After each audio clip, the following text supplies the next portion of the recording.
आज की इस वीडियो में हम बात करेंगे मार्केट की गिरावट के बारे में और उस पर जेफरीज के इक्विटी हेड क्रिस वुड ने क्या कहा है। ये सब कुछ हम इस वीडियो में जानने की कोशिश करेंगे और साथ ही आपको बताएंगे कि आखिर पुराना ट्रेंड क्या रहा है कि पिछले 30 सालों में निफ्टी में कितनी बड़ी गिरावट देखने को मिली और फिर किस तरीके से निफ्टी ने या फिर हमारे ओवरऑल बाजार ने किस तरीके से रिकवर किया। ये सब कुछ इस वीडियो में हम जानने की कोशिश करेंगे।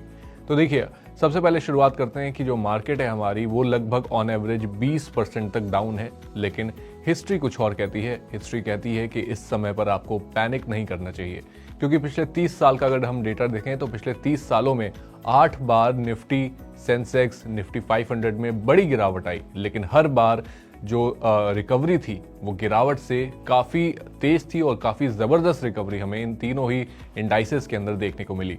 साथ ही 2008 में सेंसेक्स जब 60% गिरा, उसके अगले ही साल सेंसेक्स में करीब 150% की उछाल हमें देखने को मिली।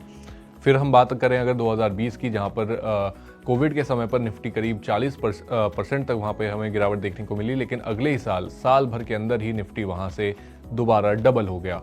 इसके अलावा अगर हम एफआईज की सेलिंग और साथ ही साथ जो ग्लोबल अनसर्टेनिटीज़ हैं उनका भी कहीं ना कहीं प्रेशर इस समय पर बना हुआ है, लेकिन भारत की जो लॉन्ग टर्म स्टोरी है वो कहीं ना कहीं अभी भी स्ट्रांग नज़र आती है। साथ ही मार्केट हिस्ट्री क्लियरली ये बोलती है कि हर गिरावट के बाद एक बड़ा उछाल बाजार में देखने को मिलता है।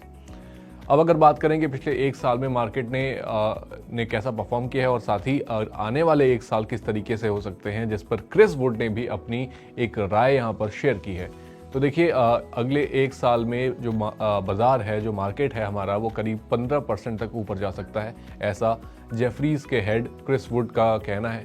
क्रिस वुड बोलते हैं कि एफआईज की हैवी सेलिंग उनके लिए काफ़ी सरप्राइजिंग है। जनवरी 2025 में अकेले ही 8.3 बिलियन डॉलर्स की एफआईज की बिकवाली हुई, लेकिन डोमेस्टिक प्लेयर्स की वजह से जो बाइंग है वो कहीं ना कहीं स्ट्रांग नज़र आती है हमारे भारतीय बाजार में।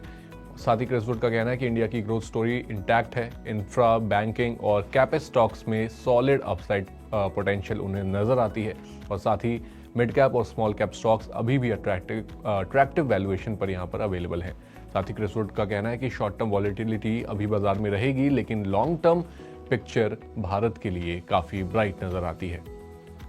अब समझते हैं कि एफआईज की हैवी सेलिंग का मार्केट पर किस तरीके का असर हमें इस समय पर देखने को मिल रहा है।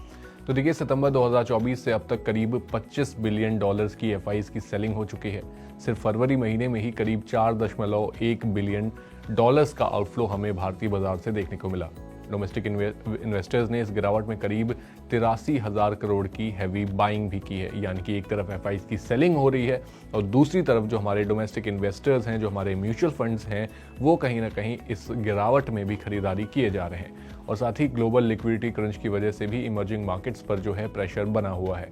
एक्सपर्ट्स की अगर यहाँ पर राय लें तो एक्सपर्ट्स का मानना है कि शॉर्ट टर्म में बाजार में वॉलेटिलिटी एक्सपेक्टेड है, लेकिन हाँ, लॉन्ग टर्म की स्टोरी अभी भी इंटैक्ट है। अब समझते हैं कि आखिर इस गिरते हुए बाजार में और इस गिरावट के माहौल में क्रिस वुड की रिटेल निवेशकों के लिए क्या सलाह है।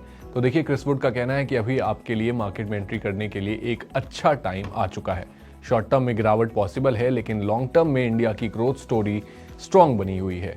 एसआईपी प्लस डाइवर्सिफिकेशन अभी के लिए बेस्ट स्ट्रैटेजी हो सकती है और स्ट्रांग बैलेंस शीट और लो डेट वाली कंपनियों पर फोकस करना होगा, ऐसा कहना क्रिस वुड का है। आपकी इस पर क्या राय है, आप हमारे साथ कमेंट बॉक्स में शेयर कर सकते हैं। साथ ही अगर आपको ये वीडियो पसंद आई है तो इसे भी लाइक, कमेंट और शेयर करना ना भूलें और